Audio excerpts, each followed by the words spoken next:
Taste the Daily. Tiruppur மாவட்டம் தாராபுரம் அருகே மத்திய அரசில் வேலை வாங்கி தருவதாக கூறி 100க்கும் மேற்பட்டவர்களிடம் மோசடியில் ஈடுபட்ட நபரிடமிருந்து பணத்தை மீட்டுத் தர பாதிக்கப்பட்ட இளைஞர்கள் புகார் மனு அளித்தனர். செவந்திபாளையம் பகுதியில் குபேந்திரன் என்பவர் ஸ்ரீ சிவன் ஆர்மி கோச்சிங் என்ற பெயரில் மத்திய அரசு பணி வாங்கித் தருவதாக கூறியுள்ளார். இதை நம்பி ஏராளமானோர் பணத்தை கொடுத்த நிலையில் இவர் போலி நியமன ஆணைகளை தயாரித்து அவர்களுக்கு அளித்துள்ளார்.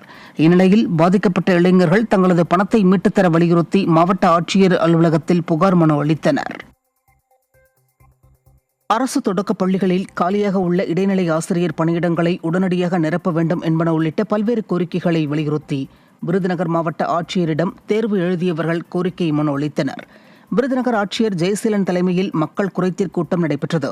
இந்த கூட்டத்திற்கு வந்திருந்த தொடக்கப் பள்ளிகளுக்கான இடைநிலை ஆசிரியர் காலி பணியிடங்களுக்கான தேர்வு எழுதியவர்கள் தொடக்கப் பள்ளிகளில் காலியாக உள்ள பணியிடங்களை உடனடியாக நிரப்ப வேண்டும், ஆன்சர் கீ மற்றும் தேர்வு முடிவுகளை உடனடியாக வெளியிட வேண்டும் என்பன உள்ளிட்ட பல்வேறு கோரிக்கைகளை வலியுறுத்தி ஆட்சியரிடம் மனு அளித்தனர்.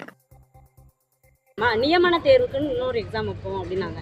சரி, அந்த தேர்வையும் எழுதுவோம் அப்படின்னு சொல்லி இப்போ அந்த தேர்வு இப்போ லாஸ்ட்டாக வந்து போன ஜூன் 2024 வச்சாங்க. ஜூலை 21, 2024 வச்சாங்க.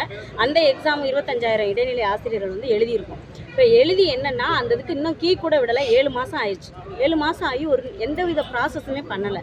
ஆனால் நாங்கள் எக்ஸாம் எழுதினோம், அதுவும் எழுதியாச்சு. அதுக்கப்புறம் எந்த நடவடிக்கையுமே எடுக்கலை. இப்போ போஸ்டிங் வந்து அந்த எக்ஸாம் வச்சது வெறும் 2768 போஸ்டிங்க்கு தான் எக்ஸாம் வச்சுருக்காங்க. ஆனால் வேக்கண்ட்டு அவங்க கொடுத்த ஆனுவல் பிளானர்லேயே 6833 வேக்கண்ட் இருக்குன்னு சொல்லி அரசாங்கமே ஆனுவல் பிளானர் டிஆர்பி மூலமாக வெளியிட்டிருக்காங்க. அந்த வேக்கண்ட்டை முழுமையாக எங்களுக்கு நிரப்பி கொடுக்கணும். அரியலூர் மாவட்டம் ஜெயங்கொண்டம் அருகே புதிய தார் சாலையாக போட நடவடிக்கை எடுக்க வேண்டும் என சாலை மீட்பு போராட்டக் குழுவினர் வலியுறுத்தியுள்ளனர். மீன் சுருட்டியிலிருந்து கல்லாத்தூர் வரை சாலை அமைக்க வேண்டும் என அப்பகுதி மக்கள் நீண்ட நாட்களாக திறனற்ற திமுக அரசை வலியுறுத்தி வருகின்றனர். ஆனால் திமுக அரசு பொதுமக்களின் கோரிக்கையை ஏற்காமல் கிடப்பில் போட்டு வருகிறது. இந்த நிலையில் உடையார்பாளையம் ஆர்டிஓவை சந்திக்க முடியாததால் ஜெயங்கொண்டம் தாலுகா அலுவலகத்திற்கு சென்ற பொதுமக்கள் மற்றும் சாலை மீட்புக் குழுவினர் ஜனவரி 8ஆம் தேதி மீன் சுருட்டி கடை வீதியில் சாலை மறியல் போராட்டம் நடத்தப்படும் என தெரிவித்தனர். மீன் சுருட்டி டு கல்லாத்தூர் சாலை கடந்த 2-3 ஆண்டு காலமாக படுமோசமாக ஆகிவிட்டது.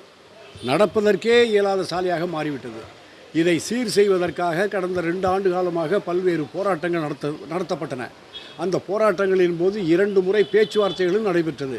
பேச்சுவார்த்தையில் ஏற்றுக்கொள்ளப்பட்ட முடிவுகளும் நடைமுறைப்படுத்தவில்லை. வருகிற 8/1/2025 அன்று அந்த மீன் சுருட்டி டு கல்லாத்தூர் வரையில் உள்ள கிராம பொதுமக்கள் அனைவரும் ஒன்று திரண்டு மீன் சுருட்டியில் சாலை மறியல் போராட்டம் நடத்த முடிவு செய்யப்பட்டது. மயிலாடுதுறை மாவட்டம் சீர்காழி அருகே ஊராட்சிகளை இணைத்து பேரூராட்சி உருவாக்க எதிர்ப்பு தெரிவித்தும் அரசாணை எண் 204 ரத்து செய்ய வலியுறுத்தியும் பொதுமக்கள் சாலை மறியலில் ஈடுபட்டனர்.